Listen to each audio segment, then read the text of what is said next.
ಮನೆಯ ಮಗಳಿವಳು ನಮ್ಮ ಪುಣ್ಯವತಿ. ನಾನು ನಿಮ್ ಸತ್ಯನೇ ಹೇಳಿದ್ದು ನನ್ನವರೇ. ನನಗ್ ನಿನ್ ಜೊತೆ ಜೀವನ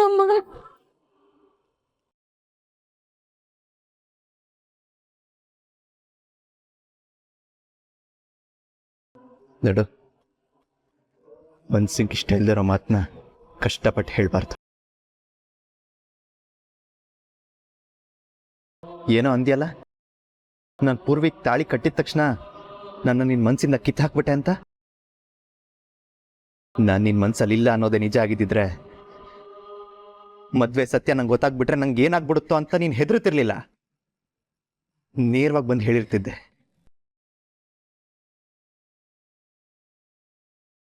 ನಾನು ಕೋಪ ಮಾಡ್ಕೊಂಡಾಗ ನೀನಷ್ಟು ಒದ್ದಾಡ್ತಾ ಇರಲಿಲ್ಲ. ಏನಾದರೂ ಮಾಡ್ಕೊಳ್ಳಿ ಅಂತ ಸುಮ್ಮನಿರ್ತಿದ್ದೆ. ನನ್ನ ಕಾಲಿಗೆ ಏಟಾದಾಗ ನನ್ಕಿಂತ ಹೆಚ್ಚು ನೋವು ಪಟ್ಟಿಯಲ್ಲ, ಯಾಕೆ? ಪ್ರೀತಿನೇ ಇಲ್ದಿರೋನ್ ಮೇಲೆ ಅಷ್ಟೊಂದು ಫೀಲ್ ಆಗತ್ತ ನಿನಗೆ?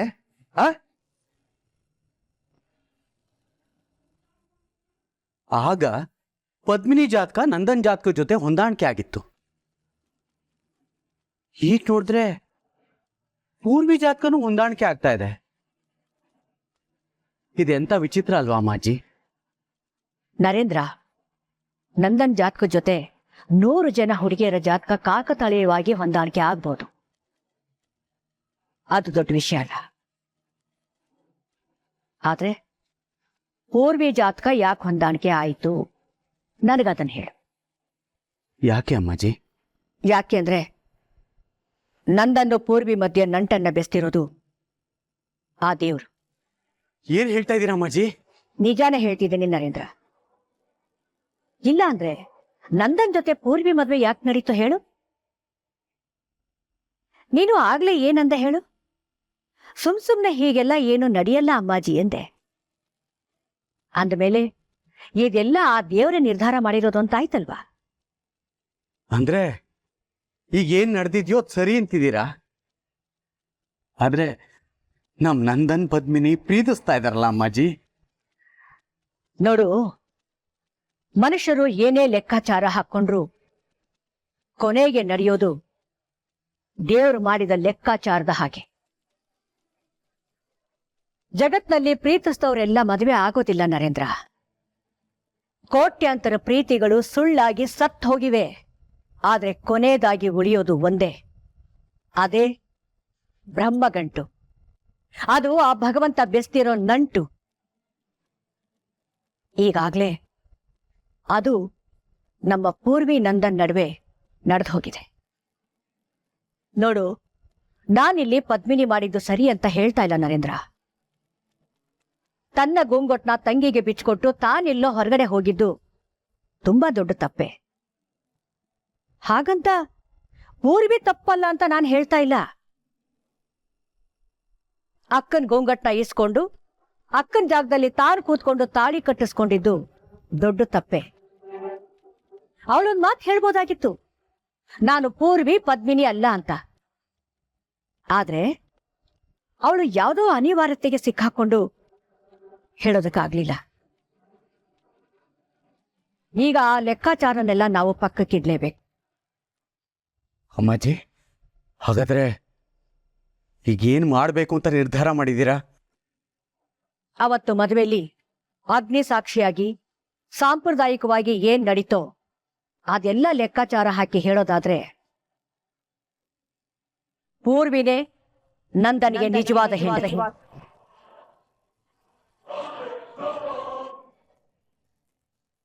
ಅಮ್ಮಾಜಿ, ಹೌದು, ಪೂರ್ವಿನೇ ಈ ಮನೆ ಸೊಸೆ.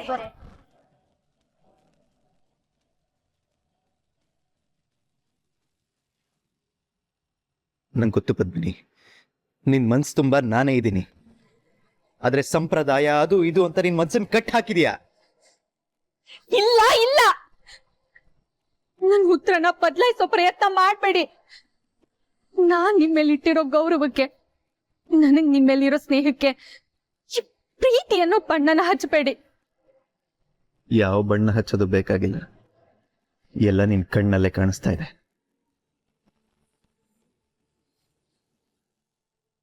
ನೀನ್ ಸುಳ್ಳು ಹೇಳಿದ್ರೆ ನಂಗೆ ಗೊತ್ತಾಗಲ್ಲ ಅನ್ಕೊಂಡ್ಯಾ? ನೋಡ್ ಪದ್ಮಿನಿ, ನಾನು ಇದುವರೆಗೂ ಯಾವ ಹುಡುಗಿಯಿಂದನೂ ಹೋದೋನಲ್ಲ, ಯಾರ ಪ್ರೀತಿಗಾಗೂ ಹಂಬಲ್ಸ್ದೋನಲ್ಲ. ಆದ್ರೆ ನೀನ್ ನನ್ನ ಜೀವನದಲ್ಲಿರ್ಬೇಕು ಅಂತ ಬಯಸ್ತಿದ್ದೀನಿ. ಅದ್ ಹೇಗ್ ನನ್ನ ಪ್ರೀತಿ ದಾಟ್ ಹೋಗ್ತೇನೆ ನೀನು? ಒಂದ್ ತಿಳ್ಕೊ, ನನ್ನ ಪ್ರೀತಿನ ಈ 2 ಎಳೆ ಚಿನ್ನದ ತಾಳಿ ಸುಳ್ಳು ಮಾಡೋದಿಲ್ಲ. ಅದಕ್ಕೆ ನನ್ನ ಬೆಲೆನೂ ಕೊಡೋದಿಲ್ಲ. ನೀವು ಬೆಲೆ ಕೊಡ್ದಿದ್ರು ಈ ಮನೆಯವರು, ಈ ಸಮಾಜ ಬೆಲೆ ಕೊಡೋದು ತಾಳಿಗೆ. ಸಮಾಜನ ಬಿಡಿ, ಮನೆಯವ್ರನ್ನ ಮನ್ಸ್ ನೋಯಿಸಿ ನೀವು ನಾನೇ ಬೇಕು ಅಂತ ಹಠ ಹಿಡಿತೀರಾ. ನನ್ನ ನಿರ್ಧಾರ ನಿನ್ ಮನ್ಸಿನ ತರ ಬದಲಾಗಲ್ಲ. ನನ್ ನಿಂತರ ಸುಳ್ಳು ಹೇಳಕ್ಕೂ ಬರಲ್ಲ. ಕೊನೆಯದಾಗ ನನ್ನ ನಿರ್ಧಾರ ಹೇಳ್ತೀನಿ, ಕೇಳಿಸ್ಕೊ. ನಂದನ್ಗೆ ಪದ್ಮಿನಿ ಬೇಕು, ಪದ್ಮಿನಿಗೂ ನಂದನ್ ಬೇಕು. ಅವರಿಬ್ರು ಒಟ್ಟಿಗೆ ಬದುಕ್ತಾರೆ. ಇದನ್ನ ಯಾರು ತಡೆಯಕ್ಕಾಗಲ್ಲ.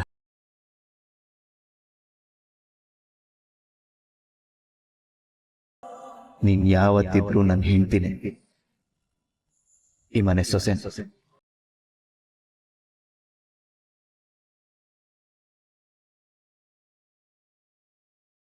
ಏನೋ ಪೂರ್ವಿ ನಮ್ಮನೆ ಸೊಸೆನಾ? ಅಲ್ಲ, ಇದು ಹ್ಯಾಕ್ ಸಾಧ್ಯ ಅಮ್ಮಾಜಿ? ಯಾಕೆ ಸಾಧ್ಯ ಇಲ್ಲ? ಪೂರ್ವಿ ನಂದನ್ ಹೆಂಡತಿ ಅಂದ್ಮೇಲೆ ಅವಳು ಈ ಮನೆ ಸೊಸೆ ತಾನೆ. ಗಂಡು ಹೆಣ್ಣು ನಡುವೆ ಎಷ್ಟೇ ಪ್ರೀತಿ ಇದ್ರೂ ಗಂಡ ಹೆಂಡತಿ ಆಗೋದು ತಾಳಿ ಕಟ್ಟದಾಗ ಮಾತ್ರ. ಎಲ್ರೂ ಆ ತಾಳಿಗೆ ಅಲ್ವಾ ಬೆಲೆ ಕೊಡೋದು? ಆದ್ರೂ ಅಮ್ಮಾಜಿ ಇದನ್ನ ಒಪ್ಕೊಳಕ್ಕಾಗೋದಿಲ್ಲ ಅಂತ ನನಗೆ ಚೆನ್ನಾಗಿ ಗೊತ್ತು ನರೇಂದ್ರ. ನೀನ್ ಒಂದ್ಸಲ ಯೋಚನೆ ಮಾಡಿ ನೋಡು. ತೇನ ವೀಣಾ ತೃಣಮಪಿನ ಚಲತಿ. ಈ ಪ್ರಪಂಚದಲ್ಲಿ ಆ ದೇವ್ರ ಅನುಗ್ರಹ ಇಲ್ಲದೆ ಒಂದು ಹುಲ್ಲು ಕಡ್ಡಿನೂ ಅಲ್ಲಾಡೋದಿಲ್ಲ. ನಮ್ ನಂದನ್ನು ಪೂರ್ವಿಗೆ ಯಾಕೆ ತಾಳಿ ಕಟ್ಟದ? ಪದ್ಮಿನಿ ಅದೇ ಸಮಯಕ್ಕೆ ಸರಿಯಾಗಿ ಏನೋ ಮುಖ್ಯವಾದ ಕೆಲಸ ಇದೆ ಅಂತ ಹೊರಗಡೆ ಹೋಗುವಂತ ಮನಸ್ಸು ಯಾಕೆ ಬಂತು? ಇದೆಲ್ಲ ಸರಿಯಾಗಿ ಯೋಚನೆ ಮಾಡಿ ನೋಡಿದಾಗ ಏನಾಗ್ಬೇಕಾಗಿದೆಯೋ ಅದೆಲ್ಲವೂ ಸರಿಯಾಗಿ ಆಗಿದೆ ಅಂತ ನಿನಗನ್ಸಲ್ವಾ? ಓ ಅಮ್ಮಾಜಿ, ನೀವು ಹೇಳ್ತಾ ಇರೋದೆಲ್ಲ ಸರಿ ಅಂತ ಅನ್ನಿಸ್ತಾ ಇದೆ. ಆದ್ರೆ ಇದನ್ನ ಒಪ್ಕೊಳ್ಳೋಕೆ ನನ್ನ ಕೈಲೇ ಆಗ್ತಾ ಇಲ್ಲ. ಇನ್ ನಮ್ ನಂದನ್ ಹೇಗೆ ಒಪ್ಕೋತಾನೆ? ಇದರಿಂದ ಅವನ್ ಸುಖ, ಶಾಂತಿ, ನೆಮ್ಮದಿ ಎಲ್ಲ ಹಾಳಾಗ್ಬಿಡುತ್ತೇನೋ ಅನ್ನೋ ಆತಂಕ ನನಗೆ. ನನಗೆ ನನ್ನ ಮೊಮ್ಮಗನ ಜೀವನ ಎಷ್ಟು ಮುಖ್ಯನೋ ಹಾಗೆ ಈ ಮನೆ ಮರ್ಯಾದೆ ಗೌರವ ಅಷ್ಟೇ ಮುಖ್ಯ. ಇದರಲ್ಲಿ ನನಗೆ ಈ ಮನೆ ಗೌರವ ಮಾತ್ರ ಅಲ್ಲ, ಜೊತೆಗೆ ಒಂದು ಹೆಣ್ಣಿನ ಜೀವನ ಅಡಗಿದೆ. ಇದೆರಡಕ್ಕೂ ಚ್ಯುತಿ ಬರೆದ ಹಾಗೆ ತೀರ್ಮಾನ ತಗೊಳ್ಳೋದು ತುಂಬಾ ಮುಖ್ಯ ನರೇಂದ್ರ. ಅದಕ್ಕೆ ನಾನು ಈ ನಿರ್ಧಾರ ಮಾಡಿದ್ದೀನಿ. ಪೂರ್ವಿ ಈ ಮನೆ ಸೊಸೆ, ಅವಳನ್ನ ನಾನು ಈ ಮನೆ ತುಂಬಿಸ್ಕೋತೀನಿ. ಅವಳು ನಂದನ್ ಜೊತೆ ಜೀವನ ಮಾಡೋ ಹಾಗೆ ನಾನ್ ಮಾಡ್ತೀನಿ. ಆದ್ರೆ ಪಾಪ ಪದ್ಮಿನಿ ಅಮ್ಮಾಜಿ, ಅವಳು ತುಂಬಾ ಒಳ್ಳೆ ಹುಡುಗಿ. ಮದ್ವೆನಲ್ಲಿ ಅವಳು ತಪ್ಪು ಮಾಡಿದಾಳೆ ನಿಜ. ಆದ್ರೆ ಎಲ್ರ ದೃಷ್ಟಿನಲ್ಲಿ ಪದ್ಮಿನಿ ನಂದನ್ ಹೆಂಡ್ತಿ, ಈ ಮನೆ ಸೊಸೆ. ಎಲ್ಲದಕ್ಕಿಂತ ಹೆಚ್ಚಾಗಿ ನಮ್ ನಂದನು ಅದನ್ನೇ ನಂಬ್ಕೊಂಡಿದ್ದಾನಲ್ವಾ? ಪೂರ್ವಿನೇ ಈ ಮನೆ ಸೊಸೆ ಅಂತ ನಾನು ಹೇಳ್ತಾ ಇದ್ರು ಎಲ್ಲೋ ಒಂದು ಕಡೆ ನನ್ನ ಮನಸ್ಸಲ್ಲಿ ಗೊಂದಲ ಅನ್ನೋ ತಕ್ಕಡಿ ತೂಗಾಡ್ತಾ ಇದೆ ನರೇಂದ್ರ.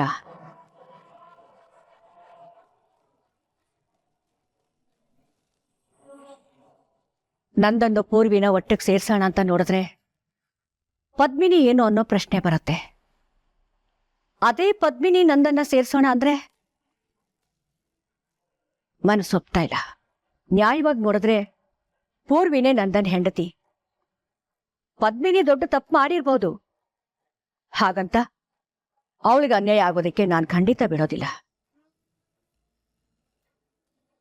ಅವಳನ್ನ ಕತ್ ಹಿಡಿದು ಮನೆಯಿಂದ ಆಚೆ ತಳ್ಳೋ ಅಂತ ಮನಸ್ಥಿತಿನೂ ನಂದಲ್ಲ ನರೇಂದ್ರ. ಈಗೇನ್ ಮಾಡ್ಬೇಕು ಅನ್ಕೊಂಡಿದ್ದೀರಾ? ನೋಡೋಣ. ಮೊದಲು ನಮ್ಮ ನಂದನ್ ಪದ್ಮಿನಿ ಸಂಬಂಧ ಎಲ್ಲಿವರೆಗೂ ಬಂದಿದೆ ತಿಳ್ಕೊತೀನಿ. ಆಮೇಲೆ ಪದ್ಮಿನಿ ವಿಷಯ ಏನ್ ಮಾಡೋದು ಅಂತ ಯೋಚನೆ ಮಾಡ್ತೀನಿ.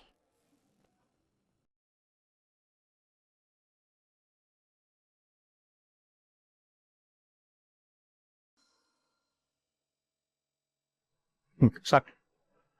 ಪೂರ್ವಿ ನಿಶ್ಚಿತಾರ್ಥ ಅಂತ ಕೇಳಿ ತುಂಬಾ ಖುಷಿ ಪಟ್ಟಿದ್ದೆ. ಇಂಥ ಟೈಮಲ್ಲಿ ನಾನು ಗುಜರಾತ್ಗೆ ಬರ್ಬೇಕಿತ್ತು ಅಂತ ಜನಾರ್ದನ್ ಹತ್ರ ಹೇಳಿ ಬೇಸರ ಮಾಡ್ಕೊಂಡಿದ್ದೆ. ಆದ್ರೆ ನಿಶ್ಚಿತಾರ್ಥ ನಿಂತೋಯ್ತು ಅಂತ ಕೇಳಿ ತುಂಬಾ ಬೇಸರ ಆಯ್ತು.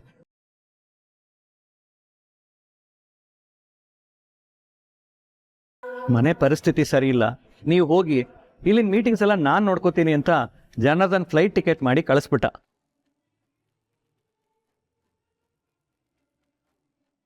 ಏನ್ ಮಾಡದಣ, ತಾನೊಂದು ಬಗೆದರೆ ದೈವ ಒಂದು ಬಗೆಯಿತು ಅಂತಾರಲ್ಲ ಹಾಗೆ. ನಾವು ಅನ್ಕೊಂಡಿದ್ದೇ ಒಂದು, ಅದಾಗಿದ್ದೇ ಇನ್ನೊಂದು.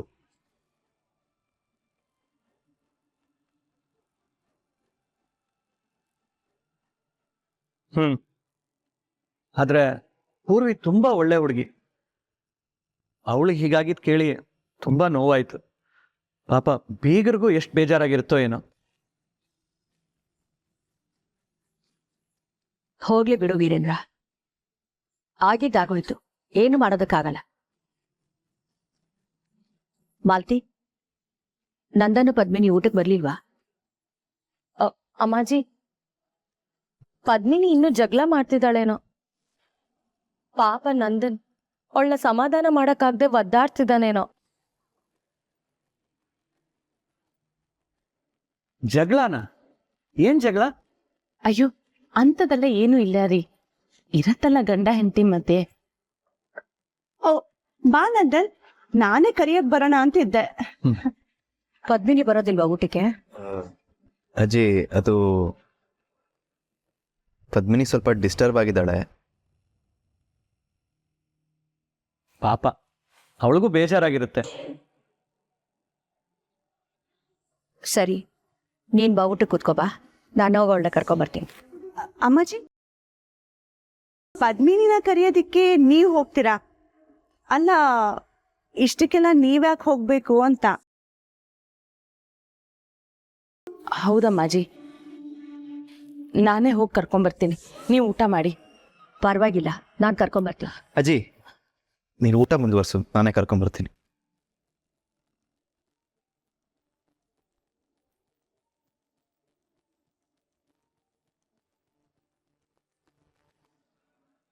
ಅತ್ತೆ, ಅಮ್ಮಾಜಿ ಯಾಕೋ ಇವತ್ತು ವಿಚಿತ್ರವಾಗಿ ಆಡ್ತಿಲ್ವಾ?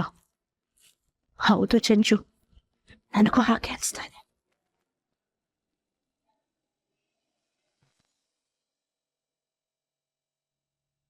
ಪದ್ಮಿನಿ, ಏನಾಯ್ತು? ತಲೆ ನೋವ್ತಿದ್ಯಾ? ಅದಕ್ಕೆ ಯಾರಾದ್ರೂ ಹಿಂಗ್ ಬಟ್ಟೆ ಕಟ್ತಾರಾ? ಒಳ್ಳೆ ಚಿಕ್ಕ ಮಕ್ಳು ತರ ಆಡ್ತೀಯಪ್ಪ. ನೀನ್ ಯೋಚ್ಸೋದು ಹಂಗೇನೆ. ಮೊದ್ಲು ತೆಗಿ ಇದನ್ನ. ಇದನ್ನೇನಾದ್ರೂ ಬಿಚ್ಚಿದ್ರೆ ನನ್ನ ತಲೆ ಸಿಡ್ದು ಹೋಳಾಗ್ತೈತೆ. ಹೆದ್ರು ಬೇಡ, ಹಂಗೇನಾದ್ರೂ ಆದ್ರೆ ನಾನ್ ಜೋಡಿಸ್ಕೊಡ್ತೀನಿ. ಮೊದ್ಲು ತೆಗಿ ಇದನ್ನ. ಸ್ವಲ್ಪ ಸುಮ್ನಿರ್ತೀಯಾ? ಇದು ನಮ್ ಹುಡುಗಿದ ಪುಟ್ಟ ತಲೆ. ಇದೇನೇನೋ ಯೋಚಿಸುತ್ತೆ. ಸುಳ್ಳು ಹೇಳಕ್ ಬರ್ದೆ ಒದ್ದಾಡ, ಮುದ್ದಾಗಾಡತ್ತೆ, ಜಗಳ ಮಾಡುತ್ತೆ. ಇದಕ್ ಹೋಗಿ ಈ ತರ ಬಟ್ಟೆ ಕಟ್ಟಿದ್ಯಲ್ಲ, ಬುದ್ಧಿ ಇಲ್ಲ ನಿಂಗೆ?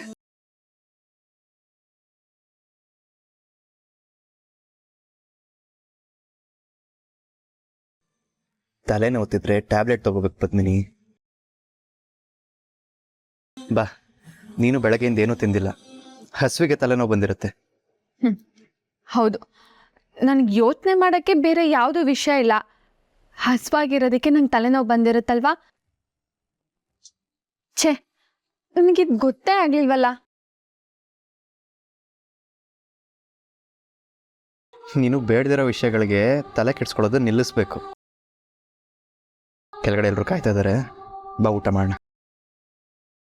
ಊಟ ಬೇಡ.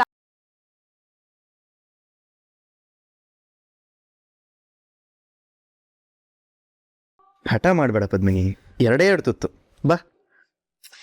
ಬೇಡ, ನಂಗೆ ಹಸಿವಿಲ್ಲ. ಅದು ಹೇಗೆ ಹಸುವಿರಲ್ಲ? ಬೆಳಗ್ಗೆಯಿಂದ ಏನು ತಿಂದೇ ಇಲ್ಲ ನೀನು. ಸುಮ್ಮನೆ ರಗಳೆ ಮಾಡ್ಬೇಡ ಬಾ. ಬೇಡ ಅಂತ ಹೇಳಿದ್ಮೇಲೂ ಈ ತರ ಒತ್ತಾಯ ಮಾಡೋದು ಸರಿಯಲ್ಲ ನಂದನವ್ರೆ. ನನಗ್ ಬೇಡ ಅಂದ್ರೆ ಬೇಡ ಅಷ್ಟೇ.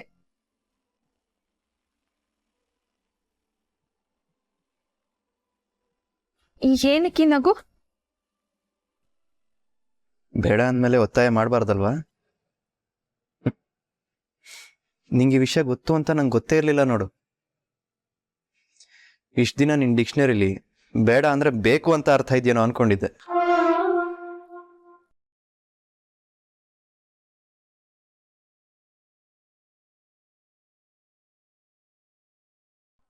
ಬೇಡ ಅಂದ್ರೂ ಫೋರ್ಸ್ ಮಾಡಿದ್ರೆ ಎಷ್ಟು ಹಿಂಸೆ ಆಗುತ್ತೆ ಅಂತ ಈಗ ಅರ್ಥ ಆಗ್ತಾ ಇದೆಯಾ?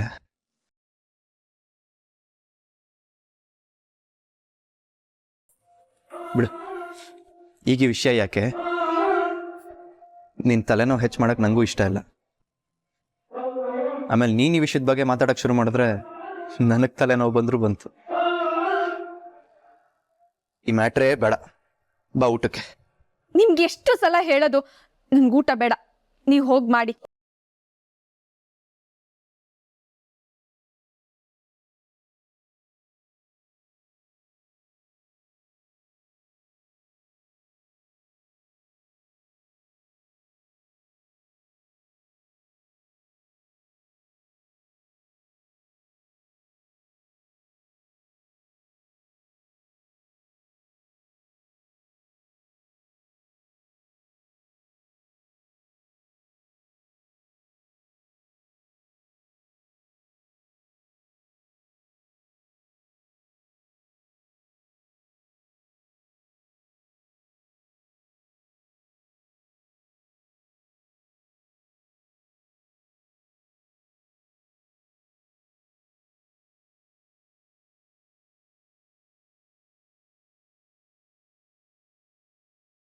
ನಂಗೆ ಬೇಡ ಕಣವ, ನಂಗೆ ಬೇಡ. ಹೊಟ್ಟೆ ಯಾಕೋ ಹಸ್ತಿಲ್ಲ, ಆಮೇಲೆ ಬೇಕಾದ್ರೆ ಉಣ್ತೀನಿ. ನೀವು ಉಣ್ಕೈ. ಅಪ್ಪಯ್ಯ, ಊಟ ಮಾಡಕ್ ಶುರು ಮಾಡಿದ್ರೆ ತಾನಾಗೆ ಹಸ್ವಾಗ್ತೈತೆ. ಹ್ಞೂ ಅಪ್ಪಯ್ಯ, ಊಟ ಮಾಡಿ. ಸೇರ್ದಷ್ಟು ಊಟ ಮಾಡೋಣಯ್ಯ. ಪೂರ್ವಿ ಬಂದವಳೆ, ಎಲ್ರೂ ಒಟ್ಟಿಗೆ ಕುತ್ಕೊಂಡು ಊಟ ಮಾಡೋ ಸುಖನೇ ಬ್ಯಾರೆ.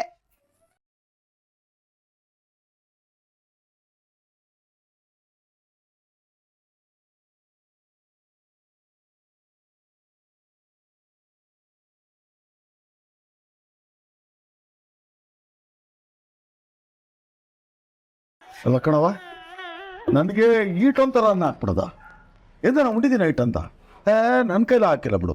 ತಗ ತಗ ಉಣ್ಣು. ಅಪ್ಪಯ್ಯ, ಈಟೊಂದು ನಂಗೂ ಜಾಸ್ತಿ ಆಗ್ತೈತೆ. ಅಯ್ಯೋ, ನನ್ಗೆ ಯಾಕವ ಆಗ್ತಿದೀಯಾ? ನಾನು ಬಾಯಾರಿಕೆ ಆಗಿತ್ತು ಅಂತ ಹೊಟ್ಟೆ ತುಂಬಾ ಎರ್ಚೊಂಬ್ ನೀರ್ ಕುಡ್ದಿವ್ನಿ. ನನ್ ಹೊಟ್ಟೆಗೆ ಜಾಗನೇ ಇಲ್ಲ. ತಗೊಳ್ಳಿಯಮ್ಮ. ಊರ್ವಶಿ, ನಾನ್ ಮೊದ್ಲು ಬಡ್ಸ್ಕೊಂಡಿದ್ದೆ, ನಂಗೆ ಹೆಚ್ಚಾಗಿತ್ತು. ಪಾವನಿ ಉಣ್ಣವ. ಅವ್ವ, ನಾನು ಯಾವ ತರ ಇಷ್ಟು ಊಟ ಮಾಡ್ತೀನ? ಇರು, ಪಾತ್ರೆಗೆ ಹಾಕ್ತೀನಿ. ತಡಿ. ಬೇಡ ಸರ್ ಅಂದ್ರೆ ನಿಮ್ಮ ಅಕ್ಕನಿಗೆ ಬೋ ಆಸೆ. ಎಲ್ಲಿ ಬಿಡ್ಬಿಡು. ಸಾ ಹಾಕೋ.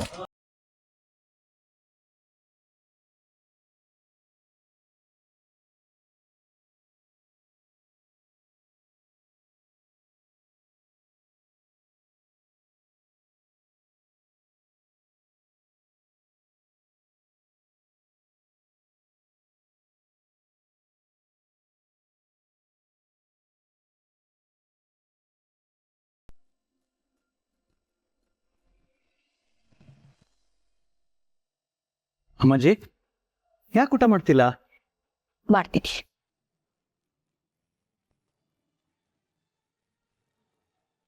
ನಂದನ್, ಪದ್ಮಿನಿ ಊಟಕ್ಕೆ ಬರ್ಲಿಲ್ವಾ? ಅಜ್ಜಿ ಅವಳಕ್ಕೆ ತಲೆನೋವಂತೆ, ಊಟ ಬೇಡ ಅಂತ ಹೇಳಿದ್ಲು. ತಲೆನೋವಾ? ಹಸುವಿಂದಾನೆ ತಲೆನೋವು ಬಂದಿರತ್ತೆ. ಹೋಗಿ ಊಟಕ್ಕೆ ಕರಿ. ಇರು, ನಾನೇ ತಟ್ಟೆಗೆ ಹಾಕ್ಕೊಡ್ತೀನಿ. ಅಮ್ಮ, ಅವಳು ಬೇಡ ಅಂತಿದ್ದಾಳೆ, ಫೋರ್ಸ್ ಮಾಡೋದು ಬೇಡ. ಆಮೇಲೆ ಹಸುವಾದ್ರೆ ನಾನೇ ಹಾಕೊಂಡೋಗಿ ಕೊಡ್ತೀನಿ.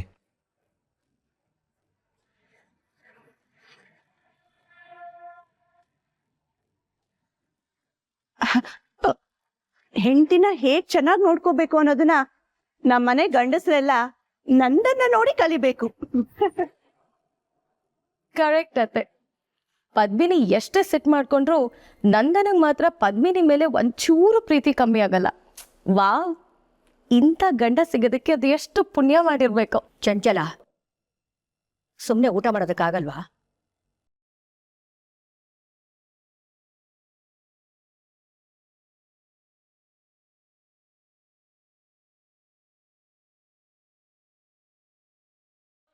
ನಾನು ಏನ್ ಮಾತಾಡ್ತೀನಿ ಅಂತ ಅಮ್ಮಾಜಿ ನನ್ಗೆ ಹಂಗೆ ಬೈದ್ರು. ಚಂಚಲ, ಅಮ್ಮಾಜಿಗೆ ಇವತ್ತೇನೋ ಆಗಿದೆ. ಏನಾಗಿದೆ ಅಂತ ನನಗೂ ಅರ್ಥ ಆಗಲ್ಲ. ನಂದನ್, ಏನದು? ಪದ್ಮಿನಿಗೆ ತಲೆನೋವು ಟ್ಯಾಬ್ಲೆಟ್ ಅಪ್ಪ. ನೀನು ಊಟ ಮಾಡಲ್ವೇನೋ? ನೀವೆಲ್ಲ ಊಟ ಮಾಡಿ ಚಿಕ್ಕಪ್ಪ, ನಾನು ಆಮೇಲೆ ಮಾಡ್ತೀನಿ. ಪಾಪ ನಮ್ ನಂದನ್ ಪದ್ಮಿನಿನ ಅದೆಷ್ಟು ಹಚ್ಕೊಂಡಿದ್ದಾನೆ. ನಂದನ್ನು ಪದ್ಮಿನಿನ ತುಂಬಾ ಕಾಳಜಿ ಮಾಡ್ತಾನೆ. ಇವರಿಬ್ಬರಿಗೂ ಅದೇನೋ ಜಗಳ ಆಗಿದ್ರು ಕೂಡ ನಂದನ್ನು ಅದನ್ನ ಸ್ವಲ್ಪನೂ ತೋರಿಸ್ಕೊಳ್ದೆ, ಬೇಸರನೂ ಮಾಡ್ಕೊಳ್ದೆ ಎಷ್ಟು ಪ್ರೀತಿ ತೋರಿಸ್ತಾ ಇದ್ದಾನೆ ನೋಡು. ಅಂದ್ರೆ ಇವರಿಬ್ಬರ ಸಂಬಂಧ ತುಂಬಾ ಗಟ್ಟಿಯಾಗಿದೆ, ಒಳ್ಳಲ್ಲ ಅಂತ ಆಯ್ತು.